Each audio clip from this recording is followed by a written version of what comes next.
This is a quote from Peter Beresford about the Victoria Climbié experience, if you like, and I'm not going to read it out, but for me, it was that bit about making sure that we have a rare chance, if you like, to take stock and rebuild. As we've heard from our earlier speakers, this is not a unique situation. This has happened before and in different sectors. And what I'm going to do in this session, hopefully, is to give you some feedback about my experiences and what I found when I did an external review of Castlebeck, but also set that in a wider context, because I think we have to do that if we're going to see our way through this.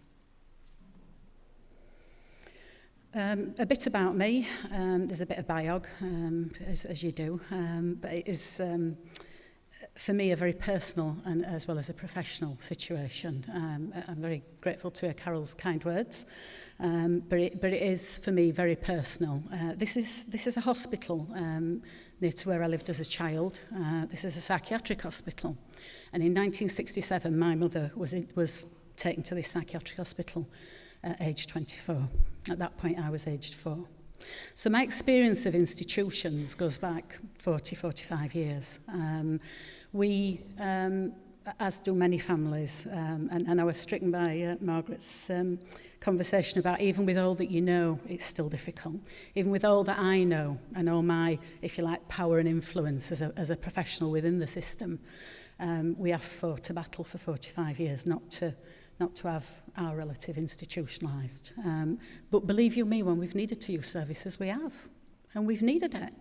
So more than, just like any other family, we need to know that when we do use them, that they're safe and sound.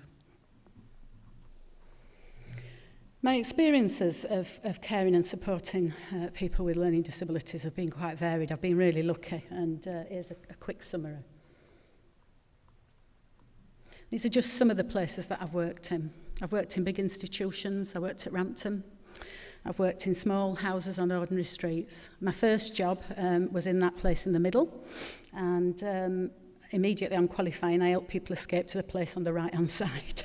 So that is my background, if you like. I went to Rampton later in my career because I thought I had a few years under my belt, and having worked in the community and worked in different settings, I would look at it with fresh eyes.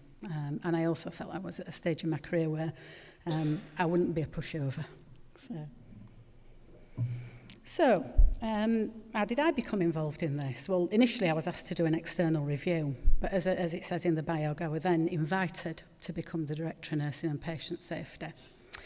I had lots of good colleagues who said, "Are you joking? You must be mad. What's the matter with you? Have you completely lost your senses?" When I watched that documentary, like everybody else, like yourselves, I experienced a whole load of emotions. And when I'd switched it off, I kind of thought, what is it? What can I do? And again, this quote sums it up for me, that you can have many choices, and my choice is action. I've always worked in services alongside people and their families. That's what I've done.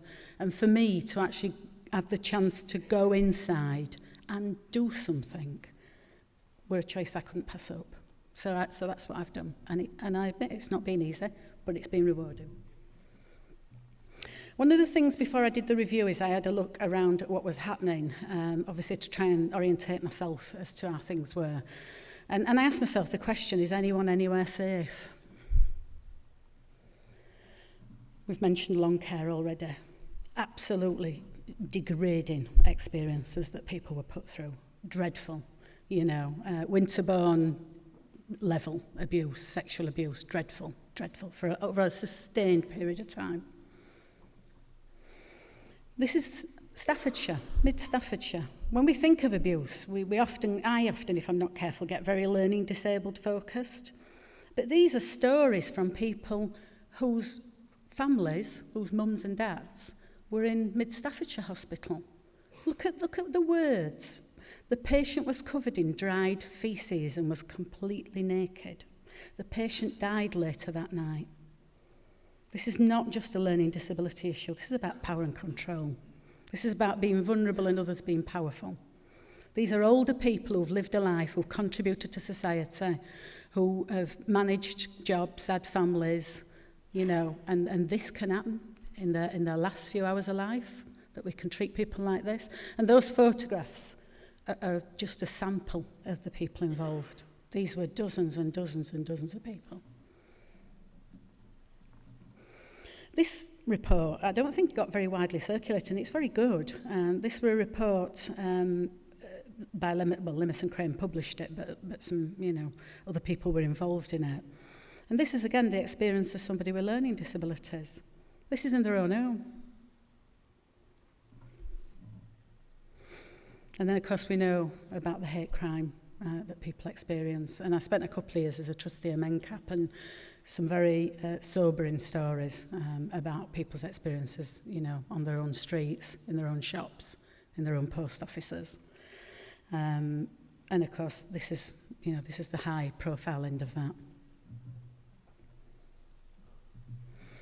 And of course, in general hospitals, you know, nobody's safe. We only heard a couple of weeks ago about a do not resuscitate on a gentleman with Down syndrome in a general hospital. He didn't even know. He didn't know. His carers didn't know. I think a staff supporter opened his bag when he got back and found a note amongst his belongings that indicated that had he have arrested, they wouldn't have resuscitated him. People with Alzheimer's. This was only a couple of weeks ago. You know, this is happening everywhere. And then, of course, the latest high-profile case, you know, children. Yeah, you know, it's children, older people, people with disabilities, people with mental health problems. I don't want to sound pessimistic. What I want to do is to contextualise this, because maybe because I'm been around a long time, 30 years is a long time to work in services, but I kind of feel absolutely passionate that this time we have got to take stock. In the words of Peter Beresford, we have got to take stock and not be barking up the wrong trees on this. And in taking stock, we've got to see the bigger picture and work out really what it is, because there are a lot of red herrings in there about why these things happen. And really, you know, for me, it's about people.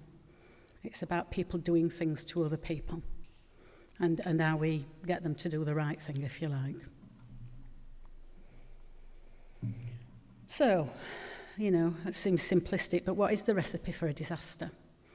Again, before I went into their services, I had a think about this, because I think we know it.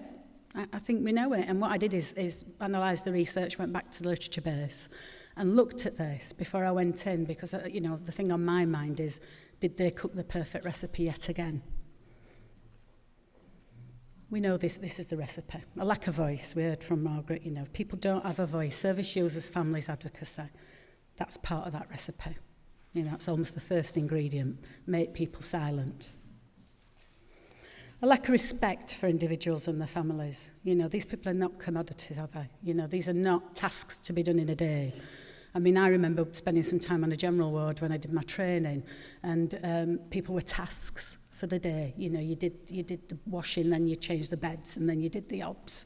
And they were just a series of tasks to be completed. People don't have a clear purpose and values. You know, I'm very clear. When people go into hospital, they go into hospital and then they come out again.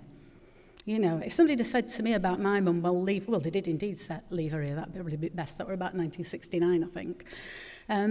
We would have been appalled. You know, well, we were appalled. You know, it's that bit into it. You go in hospital. If I went in tomorrow for a, appendectomy, I wouldn't expect to not know when I might be released, if you like.